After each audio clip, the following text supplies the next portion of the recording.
اعوذ باللہ من الشیطان الرجیم بسم اللہ الرحمن الرحیم الحمد للہ رب العالمین والحمد للہ الذی ہدانا لہذا وما كنا لنہتدی لولا ان ہدانا اللہ ثم الصلاة والسلام علی اشرف الانبیاء والمرسلین خاتم النبیین شفیع ذنوبنا وطبیب قلوبنا ابی القاسم محمد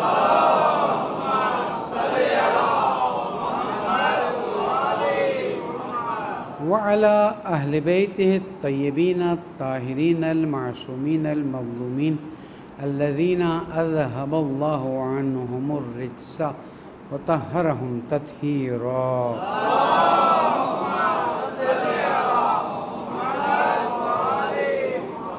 مومن کرام السلام علیکم ورحمۃ اللہ وبرکاتہ.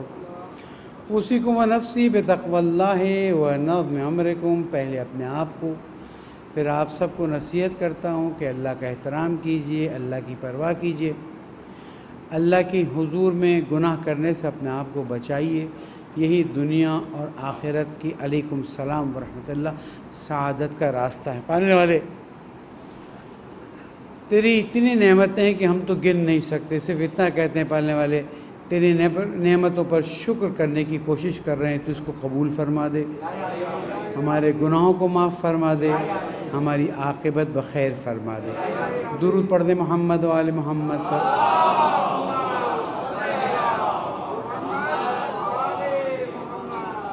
ذی الحج کا مبارک مہینہ شروع ہو چکا ہے، اور ذی الحج کے مبارک مہینے میں بہت سی دعائیں ہیں، نمازیں ہیں، اعمال ہیں.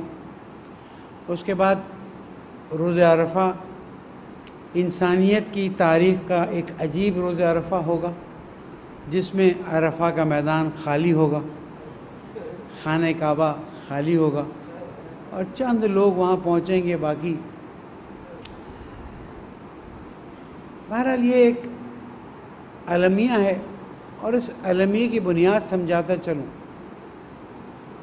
یعنی خانہ کعبہ کا خالی ہونا، حج کا اس دفعہ 1000 یا 10,000 خاص لوگ، میرے اطلاع میں 1000 ہے، ویسے تو 10,000 کہہ رہے ہیں، صرف حج کریں گے. اور پورا وہ سسٹم کہ جہاں پر لاکھوں حاجی جا کر لبیک اللہم لبیک کہا کرتے تھے، وہ خالی رہے گا. ٹھیک ہے، ہم اپنے اپنے جگہوں پر انشاءاللہ اعمال کریں گے اور دعا مانگیں گے، اور اللہ تعالیٰ نے ہمیں توفیق دی تو بے شک ہم اس کام کو انجام دیں گے. لیکن یہ پورا کورونا جو ہے، سب اسی سے گزر گئے ہیں. جو صورتحال ہے، جو حالات ہیں، اس پورے کورونا کا مسئلہ شروع کہاں سے ہوا؟ اس کورونا کے شروع ہونے کا مسئلہ وہاں سے ہے کہ جہاں انسان نے اللہ کے احکام کو ترک کر دیا. کہاں ترک کیا؟ وہاں جہاں پر جو جانور حلال نہیں تھے، ان جانوروں کو کھایا گیا. انسان بھی عجیب دیوانہ ہے. میرے الفاظ کو السلام علیکم، برا مت مانیے گا، کہ کمپیوٹر خریدتا ہے تو اس کے لیے وہ ہیلپ لائن پہ جاتا ہے، اس کو کیسے کروں، اس کو کیسے کروں. ایک موبائل خریدتا ہے تو اس کے لیے گائیڈنس لیتا ہے. گاڑی خریدتا ہے، اس کے لیے گائیڈنس لیتا ہے. یعنی کوئی بھی مشین خریدتا ہے، کچھ بھی خریدتا ہے، اس کے لیے وہ گائیڈنس لیتا ہے، اور ہیلپ کی بک آتی ہے ساتھ. اور اگر نہیں آتی تو اب انٹرنیٹ پہ، یوٹیوب پہ وہ چیز موجود ہوتی ہے، تاکہ جو چیز لی ہے اس کے استعمال کا طریقہ ان کو آتا ہو اور اس کو صحیح طرح سے استعمال کریں. ایک درود پڑھ دیں محمد و آل محمد.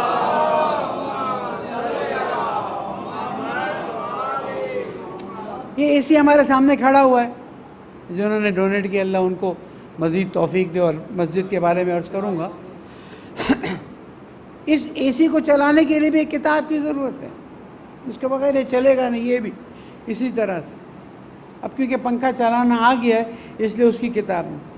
ایک اے سی چلانا، ایک موبائل چلانا، ایک گاڑی، ہر چیز کے لیے آپ کو کتاب کی ضرورت ہے. انسان کے جو اتنا ٹیکنیکل ہے اس کو چلانے کے لیے کسی ہدایت کی ضرورت نہیں ہے، اس کو اسی طرح چھوڑ دیا گیا. لیکن کیونکہ اللہ کو نہیں ماننا ہے اور اللہ کی نہیں سننی ہے، نہ اس کو ماننا ہے نہ اس کی سننی ہے، نتیجہ کیا ہے؟ نتیجہ یہ ہے کہ انسان وہ چیزیں کھاتا ہے جس کا آپ کے ہاں تصور بھی نہیں پایا جاتا. سانپ شوق سے کھایا جاتا ہے، چھپکلی آپ سوچ سکتے ہیں شوق سے کھائی جاتی ہے. کیا اللہ تعالیٰ کو چھپکلیاں اور سانپ اور مثلاً سور اور وہ کتے اتنے پسند ہیں کہ ان کو کاٹنے سے منع کر دیا اور بکرے کٹوائے جا رہے ہیں، گائے کٹوائے جا رہے ہیں؟ یہاں پتہ چلتا ہے ان الدین عند اللہ الاسلام، زندگی کا طریقہ اللہ تعالیٰ کے نزدیک صرف اسلام ہے. کیوں؟ اس لیے کہ وہ جانتا ہے کہ اس بدن کے لیے کیا مفید ہے، کیا مفید، اور وہ ہم سے اتنی محبت کرتا ہے کہ اس نے ایک ایک جزیات سے آشنا کر دیا کہ دیکھو اگر ایک قطرہ شراب کا دودھ میں گر گیا وہ نجس ہے. اب وہ ایک سوئمنگ پول جتنا دودھ ہو تو بھی نجس، ایک گلاس دودھ ہو اتنا بھی تو بھی نجس. کیوں؟ یا اللہ اسراف کرا رہا ہے. ایک قطرہ خون، ایک قطرہ پیشاب، ایک قطرہ شراب اگر دودھ کے پورے سمندر میں گر جائے یا سوئمنگ پول میں گر جائے نجس. آپ ہاتھ لگائیں گے نجس. کوئی طریقہ باقی نہیں کہ جس سے اس کو پاک کیا جا سکے. یہ اللہ سبحانہ و تعالیٰ انسان سے محبت رکھتا ہے، اسی لیے تو یہ ڈائریکشن دیتا ہے. اور انسان ہے کہ جو من میں آئے وہ کرتا ہے، جو من میں نہیں آئے وہ نہیں کرتا. آج انسانیت کو درس ملا ہے، ان کو ملا ہو نہ ملا ہو، مجھے ضرور ملا ہے، اور اس میں میں اپنی کوتاہی کو پوری طرح سے تسلیم کرتا ہوں. کیوں ہم نے اسلام کے خوبصورت چہرے کو انسانیت تک نہیں پہنچایا؟ اسلام آج کے زمانے میں ٹھیک ہے دشمن نے ہی تصویر نکالی ہے، لیکن تیار تو ہم ہوئے نا. اسلام یعنی بندوق، اسلام یعنی گردن اڑانا، اسلام یعنی خون بہانا. یعنی واقعاً کیا جو تصویر اس وقت اسلام کی دنیا کو گئی ہے وہ تصویر سچی تصویر ہے، صحیح تصویر ہے یا نہیں؟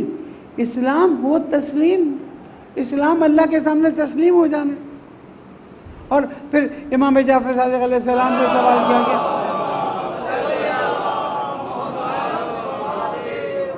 کہ دین کیا ہے؟ امام نے فرمایا دین الحب فی اللہ والبغض فی اللہ، اللہ کے لیے محبت، اللہ کے لیے دشمنی.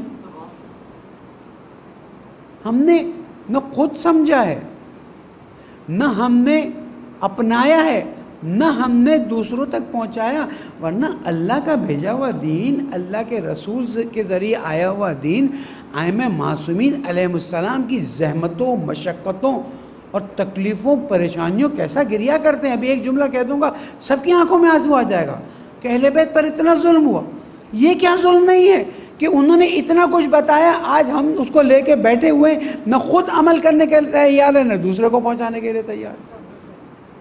اور جھگڑا ہے تو یہ ہے کہ تقلید کرنی چاہیے کہ نہیں کرنی چاہیے، مجتہد ہونا چاہیے کہ نہیں ہونا چاہیے، عزاداری اس طرح ہونی چاہیے کہ نہیں ہونی چاہیے. او بابا، جو چیزیں واضح ہیں اس میں بحث کی کیا ضرورت ہے؟ ضروری تو نہیں ہے کہ جو طریقہ آپ بتائیں گے اسی طریقے سے جایا جائے گا. مجھے یاد ہے آخری خطبہ میرا یہی تھا کہ جو ما آتاکم الرسول فخذوا وما نہاکم عنہ فانتہوا، جو رسول اکرم دے وہ لے لو، جس سے رک جائے وہ رک جاؤ، ختم ہو گئی بات. اب رسول اکرم نے اہل بیت علیہ السلام ہمیں دے دیے،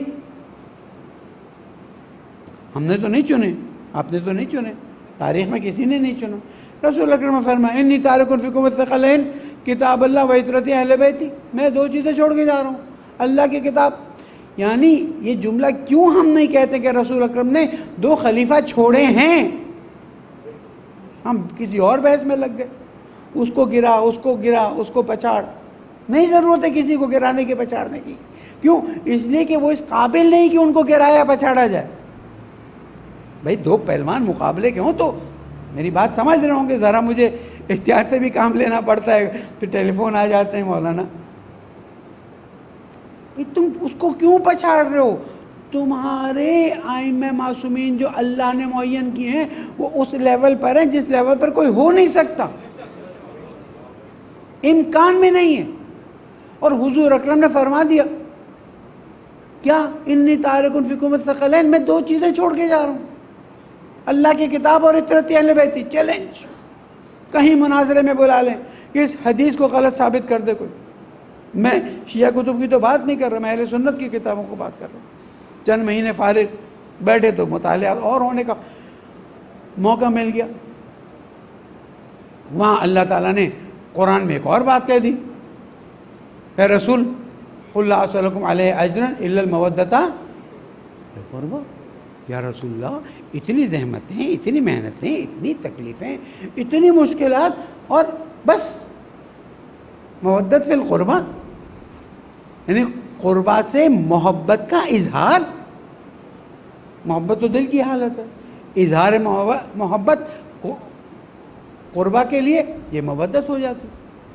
قرآن وہاں سے سرٹیفائی کر رہے ہیں, رسول اکرم یہاں سے سرٹیفائی کر رہے ہیں.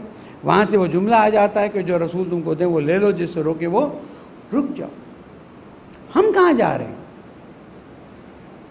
ہم کہ جن کا وظیفہ ہی یہ تھا, ہم کہ جن کے آنے کا فلسفہ ہی دنیا میں یہ تھا کہ یہ وہ لوگ ہوں گے, یہ وہ قوم ہوگی جو کربلا کو زندہ کرے گی. ہے یا نہیں؟ اگر اس میں کسی کو شک ہے تو آ جائیں, پھر بیٹھ جاتے ہیں. لیکن کربلا کو کیسے زندہ کرے گی؟ صرف رو کے, صرف ماتم کر کے؟ یا نہیں, رونے اور ماتم کے ساتھ ایک بڑا کام کریں گے یہ لوگ. اور وہ بڑا کام یہ ہے کہ جو حسین علیہ السلام, سید الشہداء امام حسین علیہ السلام کی جو اللہم صلی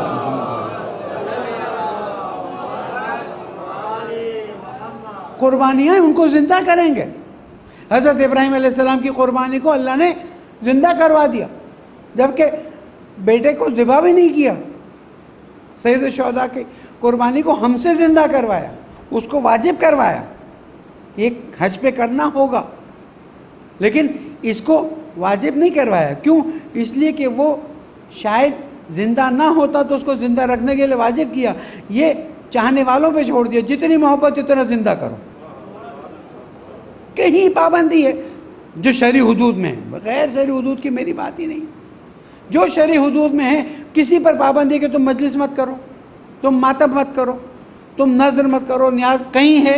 ہاں, جو شرعی حدود ہیں اس سے نکلو گے. ساؤتھ امریکہ کے ایک ملک میں نے کسی زمانے میں بیان کیا تھا, حسین کر کے ایک جلوس نکلتا ہے.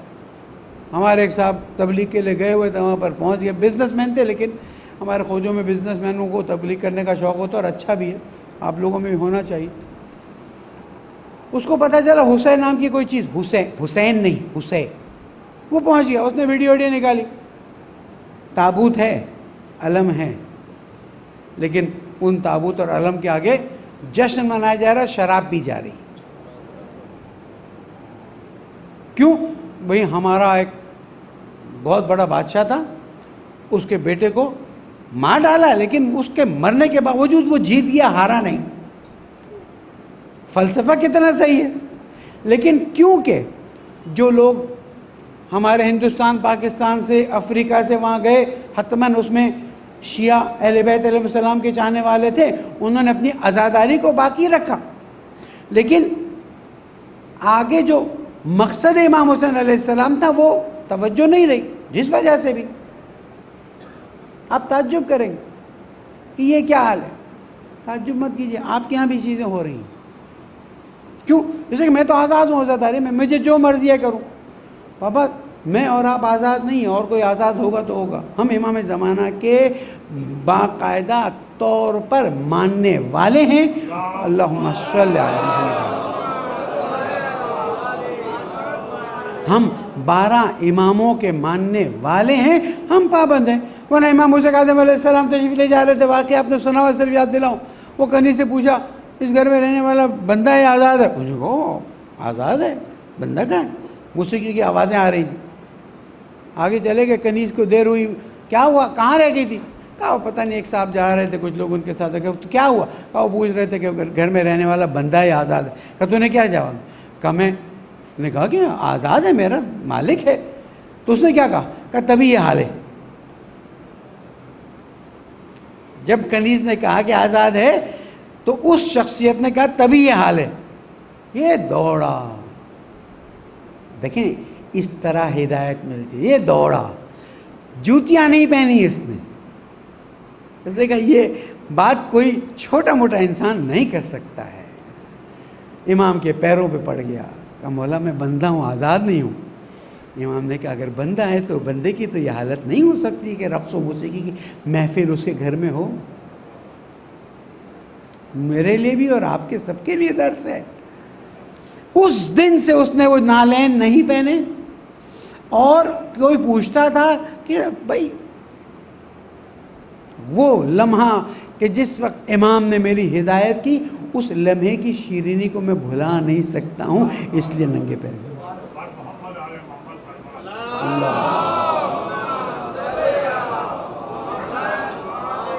تو یہ کورونا کا مسئلہ وہیں سے میں لے کر آیا آپ کو۔ یہ کورونا کا مسئلہ، اس کی بڑی وجہ یہ ہے کہ اللہ کے پیغام کو نہیں پہنچایا گیا، آپس کے اختلافات بڑھاتے گئے۔ دشمن نے کہا آپس میں مشغول رکھو تاکہ یہ باتیں پھیلائیں نہ۔ دشمن کے طریقوں میں سے ایک طریقہ ہے، دھماکے کی یہ فائدہ نہیں ہوا، قتل کی یہ فائدہ نہیں ہوا، شیعہ کافر کیا نہیں فائدہ ہوا، کہا آپس میں لڑا لو۔ لڑانے کے لیے تو بہت سی چیزیں نکل آئیں گی۔ ابھی یہاں پر ایک بات کہہ دوں، آدھے ادھر ہو جائیں گے، آدھے ادھر ہو جائیں گے، دیر کتنی لگتی؟ یاد رکھیے ہمارے پاس اہدنا الصراط المستقیم ہے، اور صراط مستقیم صراط امیر المومنین اور 11 امام ہیں۔ اس کے لوگ کوئی مولوی، کوئی ذاکر، کوئی نوحہ خان، کوئی کچھ کہے قبول نہیں کر سکتے۔ خود چھٹے امام علیہ السلام فرماتے جب ہماری کوئی بات تم تک پہنچے تو پہلے قرآن پر رکھ کے دیکھ لینا، کہیں قرآن کی مخالف نہ ہو، اس لیے کہ ہم قرآن کی مخالف کوئی بات کرتے ہی نہیں، خود کہہ کے چلے گئے۔ اب تم آ کے کہو نماز یہ، روزہ یہ، تقلید یہ، پتہ نہیں ہر چیز کو ختم کر دو، بس ایک چیز چلے گی تو سب ہو جائے گا۔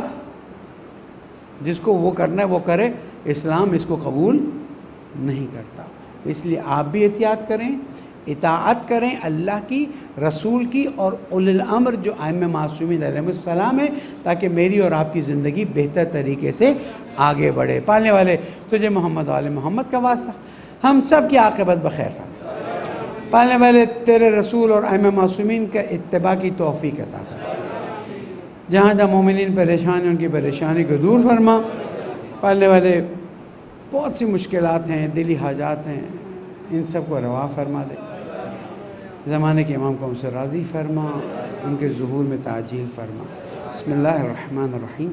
والعصر ان الانسان لفی خسر الا الذین آمنوا وعملوا الصالحات وتواصوا بالحق وتواصوا بالصبر صدق اللہ العلی العظیم۔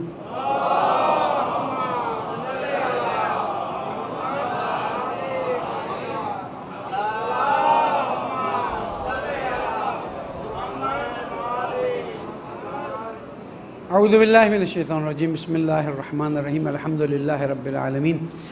مومنین تقوی اختیار کیجئے کہ یہی کامیابی کا راستہ ہے۔ چند عرائض ہیں جو آپ کی خدمت میں پیش کرنے ہیں۔ ایک تو یہ کہ عرفہ کا دن 9 ذی الحج اعمال اور دعاؤں کا دن ہے، اس دن روزہ رکھنا مستحب ہے، مگر یہ کہ اس کی وجہ سے اعمال میں سستی کا احساس ہو تو پھر روزہ نہ رکھیں، اعمال ظہرین سے شروع کریں اور شام تک دعائیں، اعمال، سب چیزیں ان کو انجام دیتے رہیں۔ کورونا کے سلسلے میں آخری والے خطبے میں بھی عرض کرتا ہوا گیا تھا اور پھر عرض کرتا رہوں گا کہ شریعت نے ہمیں کچھ چیزوں پہ پابند کیا ہوا ہے۔ 4 مہینے اور بلکہ 17واں ہفتہ تھا جو میں اب واپس آیا ہوں، اس لیے کہ کورونا کی شرائط کی وجہ سے مجھے آنے سے رکنا پڑا. ابھی بھی ہم اس کو آسان نہ لیں. دیکھیے کوئی آپ کی عزاداری کو نہیں روکنے کا، کوئی آپ کی عبادت کو نہیں روکنے والا. روکنے والے کہاں چلے گئے، آج یہ کہاں سے کہاں پہنچ گئی عزاداری، دنیا کے کن کن. لیکن یہ جب آپ آ کے کہتے ہیں نا جناب کون ہے جو عزاداری کو روکے گا، آج اس دنیا میں کوئی مائی کا لال یہ جرأت نہیں رکھ سکتا کہ عزاداری کو روکنا تو کم کرنے کی بھی ہمت نہیں رکھتا. اس میں کوئی دو بات نہیں، کوئی لگی لپٹی نہیں. 21 رمضان کو آپ نے دیکھ لیا، جہاں تھوڑی سی حکومت نے جو شرائط تھی اس کے خلاف بات کی، نتیجہ کیا ہوا. میں یہ عرض کرتا ہوں کہ کسی کو بھی دین کے کسی کام سے روکا نہیں جا رہا، لیکن ایک صورتحال ایسی پیدا ہوئی ہے کہ جس میں احتیاط کرنے کو کہا جا رہا ہے. نہیں معلوم آپ کے کتنے جاننے والے، لیکن میرے تو بہت سے جاننے والے عمر کی وجہ سے، بے احتیاطی کی وجہ سے، کورونا کی وجہ سے چلے گئے دنیا سے. اور جان ہماری اپنی نہیں ہے، یہ اللہ کی امانت ہے. آپ سے کون کہتا ہے کہ آپ جلوس میں نہ جائیں؟ آپ سے کون کہتا ہے آپ مجلس میں نہ جائیں؟ معذرت، آپ سے کون کہتا ہے کہ آپ نماز میں نہ آئیں؟ لیکن جو طریقہ کار معین کیا گیا ہے اس کا احترام کر لیں، آپ کا نقصان نہیں ہوگا. اگر مثلا نماز کے بعد مصافحہ نہیں کر سکتے، آپ کے دل میں ہے نا انما الاعمال بالنیات، عمل کا دار و مدار نیت پر ہے. اگر آپ کی نیت تھی کہ میں 50 لوگوں سے مصافحہ کروں گا، نہیں کر سکیں، ثواب تو مل گیا نا. تو خدا را نہ اپنی دینی رسومات کو چھوڑیں، نہ کورونا کے SOPs کو چھوڑیں. دونوں کو ملا کے آگے بڑھتے جائیں، آپ کا نقصان کم سے کم ہوگا. لیکن اگر آپ خیال نہیں رکھیں گے تو ظاہر ہے کہ پھر گھر والوں کی اب دیکھیں کتنے بچے یتیم فیملیز فون آ رہے ہیں، یہ مسئلہ وہ مسئلہ، یعنی اچھا خاصا کماتا انسان دنیا سے چلا گیا. اس لیے کورونا کی احتیاط بہت ضروری ہے، اس کو نہ چھوڑیں. 2-3 نکات عرض کرتا چلوں. ایک تو مجھے چیف جسٹس کی سمجھ نہیں آتی، برا مت مانیے گا، جو ہوتا ہے وہ کہ اتنا ظلم کر رہا ہے اور چیف جسٹس اس پر سو موٹو لینے کے لیے تیار نہیں ہے. بھئی آپ تو خود کہتے ہیں میں کراچی کو اچھا بناؤں گا، ایمپریس مارکیٹ کو توڑ کے آپ نے بڑا خوبصورت بنا دیا، شکریہ. لوگ رات 12 14 گھنٹے پسینے میں بے ہوش ہو رہے ہیں، تکلیف میں. تمہارے کان پہ جو نہیں روکتی، پھر تم بولو گے ہاں اس پہ بھی لگاؤ، وہ کیا کہتے ہیں وہ کانٹیمپٹ آف کورٹ. میں تو منت کرتا ہوں کہ مجھ پہ کانٹیمپٹ آف کورٹ لگے اور میں جاؤں اور جا کے اس کے منہ پہ کہوں کہ دے تو جو سزا دینا چاہتا ہے، لیکن تو اس سزا کے لیے تیار ہے نا کہ تیرے پاس جسٹس کا قلم تھا، تو نے کراچی والوں کو انصاف نہیں دیا. ہمارے شہداء کے واقعات اور مسائل الگ ہیں. کہاں گئے قاتلین کو؟ کس نے بھگا دیا؟ کیا کر دیا؟ عاشورہ کا واقعہ، چہلم کا واقعہ، مسجد حیدری، مسجد علی، کوئٹہ، گلگت بلتستان. ابھی کل بھی جو خبر آئی ہے پارا چنار سے، عجیب صورتحال ہے. او بابا تم کیا کرنا چاہتے ہو؟ وہ بیچارے مولانا افتخار نے ایک بات کہہ دی، میں ہمت دلائی میں نے ان کو، لیکن ظاہر ہے کہ ہم سفر نہیں کر سکتے تھے، ورنہ میں تو کہتا کھڑے رہے. بھائی کیا ہے، ایک تاریخ میں ایک عالم دین کو حق کہنے پہ سزا مل جائے گی تو کون سی بری بات. کچھ لوگوں کو ہوگا کہ نہیں، عالم دین جو ہے وہ ہمت کرتے ہیں. کراچی پہ ظلم ہے، ظلم. کوئی KE میں کام کرتا ہے وہ KE والوں کو بتا دے، قیامت میں کوئی گریبان پکڑے یا نہ پکڑے، شبیر محسمی تمہارا گریبان پکڑے گا. تمہاری وجہ سے لوگوں کو تکلیف ہے، اذیت ہے، پریشانی ہے. مسٹر عمران خان، اس کی کیبنٹ، سندھ حکومت، اس کی کیبنٹ، ہر وہ شخص جو اختیار رکھتا ہے، میں اس کو کہتا ہوں اگر تم نے فوراً کہ ابھی اخبار میں لکھتے ہیں جناب KE کا لائسنس کینسل ہو سکتا ہے، تمہارے باپ میں ہمت نہیں تم کینسل کر سکو. تم نے اتنا مال کھایا ہے ان لوگوں سے. کوئی مجھے چیلنج کرے گا تو پھر جمعے کے خطبے میں لا کے دکھاؤں گا. عارف نقوی کو میں بہت نزدیک سے جانتا ہوں. اس نے دین کے لیے کیا کیا پرابلمز کیے وہ اس کو بیان نہیں کرتا، اس لیے کہ وہ اپنی صفائی کے لیے آ نہیں سکتا. لیکن KE کا حال دیکھیں کیا کیا ہوا ہے. اور آپ لوگ خاموش بیٹھیں گے تو امام حسین علیہ السلام نے فرمایا جتنا دیر سے ظالم کے خلاف اٹھو گے نقصان اتنا ہی بڑا ہوگا، آپ کی مرضی. نمبر 3، میں کہتا ہوں کہ نیب کے ڈرامے کو ایک طرف کیا جائے، یا نیب کو پورا اختیار دیا جائے، نیب کو پورا بجٹ دیا جائے. نیب کا جو وکیل جاتا ہے وہ 25,000 روپے والا ہوتا ہے، اور مجھ جیسے کہ کسی نے غبن کیا، اس کے خلاف کیس ہے، تو میرا وکیل میرے خلاف غبن کا کیس مثلاً اگر 1 ارب روپے کا، تو میرا وکیل 1 کروڑ روپے مجھ سے لے گا. میں 1 کروڑ والے وکیل کو لے کر جب 25,000 والے وکیل کے سامنے جاؤں گا، اور کسی نے اللہ نہ کرے 25,000 اس کی جیب میں ڈال دیے مزید، وہ تو پنچر ہو گیا نا. اس طرح سے نہیں ہوتا. دیکھیں، نظام عدل امیر المومنین علیہ السلام کو اگر آپ سمجھیں تو آپ کو اندازہ ہو جائے گا کہ یہ سب کیسے ہو سکتا ہے. کس کو نہیں پتا کہ فلاں فلاں فلاں نام نہیں لیتا، ضرورت بھی نہیں ہے. وہ سورج ہے، یہ سورج تو نہیں بتایا جاتا نا کہ انہوں نے غبن کیا، لیکن پکڑے ہی نہیں جا سک رہے. کیوں؟ اس لیے نہیں کہ ثبوت نہیں ہے، اس لیے کہ جو آتے ہیں وکالت کرنے وہ اتنی کمزور فائل لے کر آتے ہیں. بھئی کسی نے تو اس کو بھرتی کیا تھا، میری بات سمجھیے گا، برا مت مانیے گا. اس کے بعد ماشاءاللہ PIA اور CAA، میں تو وکیل ڈھونڈ رہا ہوں، کیونکہ میں شاید 10,000 سے زیادہ مرتبہ PIA میں بیٹھ چکا ہوں، چاہے کراچی سے ٹورنٹو جانا ہو یا پاکستان کے اندر جانا ہو. مجھے کیس کرنا ہے، میں سچ کہہ رہا ہوں، مجھے کیس کرنا ہے PIA پہ اور CAA پہ کہ مجھے بتاؤ میرے کتنے پائلٹس ایسے تھے جن کے لائسنس غلط تھے، خراب تھے، اور کتنے ایسے پائلٹس ہیں کہ جنہوں نے غلطی کی. ایک چھوٹا سا نقطہ سمجھاؤں میں آپ کو. مجھے بہت افسوس ہے اس جہاز کے کرنے کا، حالانکہ کوئی میرا جاننے والا اس میں نہیں تھا، لیکن اس کا مطلب یہ تھوڑی ہوتا ہے کہ ہم کہیں کہ بھائی ہو گیا ہو گیا. آپ میں سے اکثر لوگ جہاز میں بیٹھیں، جہاز جب زمین سے اڑنے جاتا ہے تو ٹیکسی کرتا ہے، اور پریشر سے ٹیکسی کرتا ہے، کرتے کرتے کرتے پر اس کو اڑا کے لے جاتے ہیں، ہے نا. یہ کیا ہوا کہ زمین کو لگے ہوئے انجن والا جہاز اتنی تیزی سے آ رہا تھا کہ وہیں سے اڑ گیا پھر سے. کسی نے اس پوائنٹ کو نہیں لکھا، اور مجھے تعجب ہے اس بات پر. کسی نے، میرا ایک طریقہ ہے، ایک چیز کے پیچھے جاتا ہوں تو آخر تک جاتا ہوں، واٹس گوئنگ آن. اور پھر CA والے یا ATC والے اگر کوئی ہے تو برا مت مانیے گا، کوئی ریڈ الرٹ نہیں جاری کیا، کوئی ایمبولنس نہیں ہلی، کوئی فائر بریگیڈ نہیں ہلا. بھئی ایک واقعہ ہو چکا نا، اب یہ جہاز اڑ بھی گیا تو اڑنا ہی نہیں چاہیے تھا، وہ اڑ گیا ہے. 17 منٹ میں آپ نے نہ فوم بچھائی ہے، نہ کوئی کام کیا ہے، اور اس کے بعد جناب ہم نے پکڑ لیا ان لوگوں کو جن کے لائسنس جعلی تھے، ہم نے سسپینڈ کر دیا. ارے موت کی سزا دو، اور جنہوں نے لائسنس جعلی بنائے ان کو موت کی سزا دو، اور جنہوں نے ان کو رکھوایا ان کی دیکھے تو دیکھو ایک بات. تمہیں جرت نہیں ہے. میرے مولا فرماتے نا، یا اشباء الرجال ولیس بالرجال، اے مردوں کی شکلوں میں عورتوں، بے غیرت، بے شرم. کہ کیا کہوں، کتنا رو. دنیا میں جو حالات پیدا ہو رہے ہیں اس کی طرف بھی توجہ کیجیے. انشاءاللہ عید کی نماز بھی آئندہ جمعے بھی حاضر ہوں گے انشاءاللہ. عید کی نماز میں بھی کوشش کریں گے حاضر ہونے کی اگر شرائط صحیح رہے. لیکن آپ سے میں نصیحت کرتا ہوں قربانی کے بارے میں، اجتماعی قربانی کے بارے میں.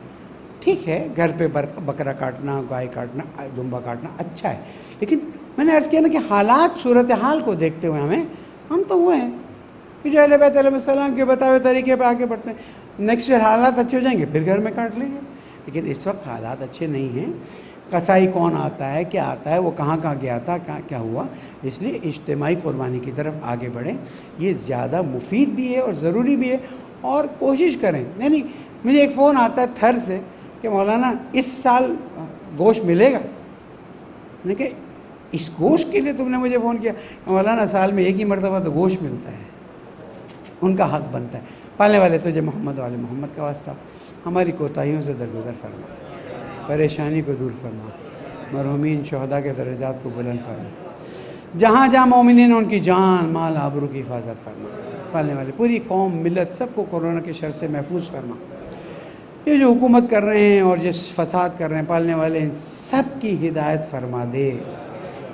ہم سب کی عاقبت بخیر فرما دے، زمانے کے امام کو راضی فرما دے، ان کے ظہور میں تعجیل فرما دے۔ بسم اللہ الرحمن الرحیم۔ اذا جاء نصر اللہ والفتح ورأیت الناس يدخلون فی دین اللہ افواجا فسبح بحمد ربک واستغفرہ انہ کان توابا۔ صدق اللہ العلی العظیم۔